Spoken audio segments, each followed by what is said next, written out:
Beat it. So how we doing, Howard? I don't know. That's up to you. This is your place here? Yeah, I bought it in 1980, I guess. And you came from Massachusetts, you were telling me. Yeah, but I came here and I was living on a boat, and I went to boat school, and I thought I was only going to be here for a couple of years, but then I ended up getting married. Is that the boat there? No, this was an old ferrous cement boat I had went back in. I came here in 1973, and I bought this cement hull when I was at boat school, and I was going to sail away, and I didn't do it. Is it possible to look at that boat? What is that actually? Well, there's two boats there. And it looks like one is a cabin or something? Now? One's a sailboat, and the other one's a boat that I'm living in right now. You actually live in it in the wintertime? Yeah, I've lived there for 4 or 5 years. Oh, this is the best spot. Rum bottles. Hey, well, I wouldn't expect anything less. Look at this. It was a fishing boat, and then it was used by a fish company I worked for, and they were going to burn it up, and they gave it to me instead. And you say you stay in here in the wintertime? Yeah, I live here. I'm living here now, but you wouldn't know it to look at. And this stove is I'm in enough? transition. Hey, so what? This is. She heats the place all winter. Wow, this is great. Yeah, well. Now, what is that truck? It's a Mercedes-Benz Unimog. It's an old fire truck. Oh, that thing is awesome. It's a pretty good old truck. Is that your truck? Is that what you use? Yeah, it's a 1962. That's got a gas engine in it, but the newer ones are old diesel. So, do you do most of the work yourself? Yeah, a friend of mine's helping me, but I had a guy come in with an excavator, and I had a well put in. Do you know anything about the history of the place? No, it was owned, the Corgages who live up there had quite a big family, and it was owned by one of their relatives. They owned 4 or 5 houses right in this area on this road. This is this disgusting interior. Wow, you guys are really going at it here. See, these people are disguising their identities. They don't want to be associated with me. They don't. Well, you know.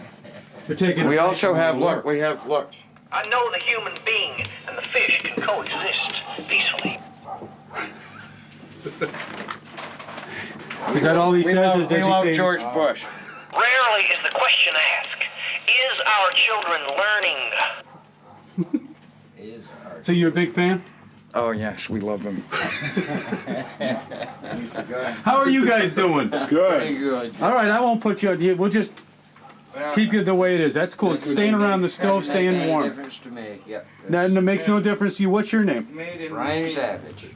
What is Brian? Yep. Nice to meet you. I'm Gino. Yep. How's the job going, Brian? We're gaining on it. Yep. We got time. You bet. We're still young. Let's keep our fingers crossed. Yeah. Absolutely. You can call me Your Excellency. Okay, that's what I'll call you.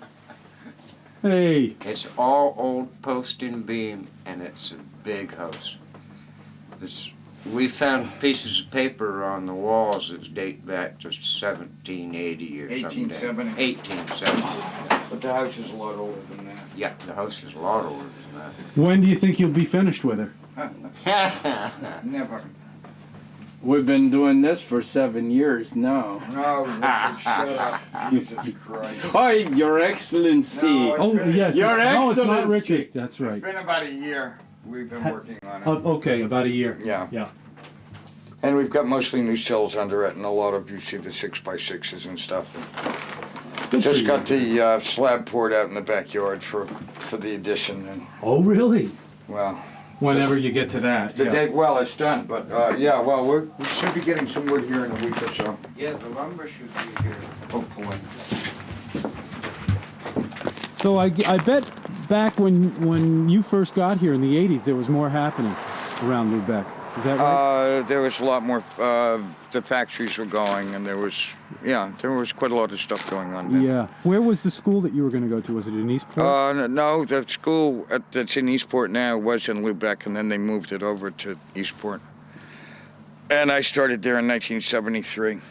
And I lived down behind the post office on my boat for a few years, and then I got married, and we had a child, and lived in various places, and then I bought this house in 1980 Yep.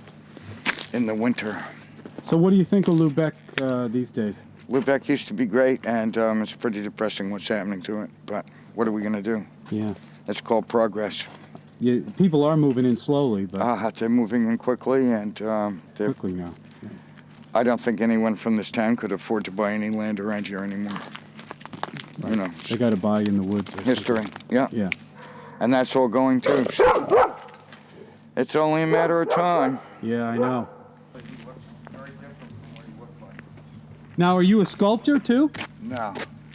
Did you make that? Yeah. That's but I'm really not a cool. sculptor. Huh? No, yeah, I made it, but it's, you know. Yeah. Come over here. This is, this thing landed in the yard. What is this? This is the first Chinese plastic skeleton in space. What Just the- have to go look at it. It's going to be my mausoleum when I die. It's the Lubeck Snot Club, which is a group of people that are too poor to get in the yacht club, and And you call it the... Lubeck Snot Club. What is it? How was it made? It looks like a buoy. It's a D-Day buoy from World War II that was sold to the fish farm I worked for, and it had holes in it, and they gave it to me, and I just used it for... To make sculpture. If you choose to call it that, yeah. Anyway, we got to park that in its final resting place, and I'll probably be in it when they... You really think that's where you want to end up, in there? Why not? Hey. Beats being in the cemetery. There's a big hole in the bottom, and I'll just shift through into the grass, you know. All right. Yeah. Oh, that's great. Well, Howard, thanks for the short tour. I really appreciated that. Good luck, man. Thanks, buddy. Yes, good to meet you.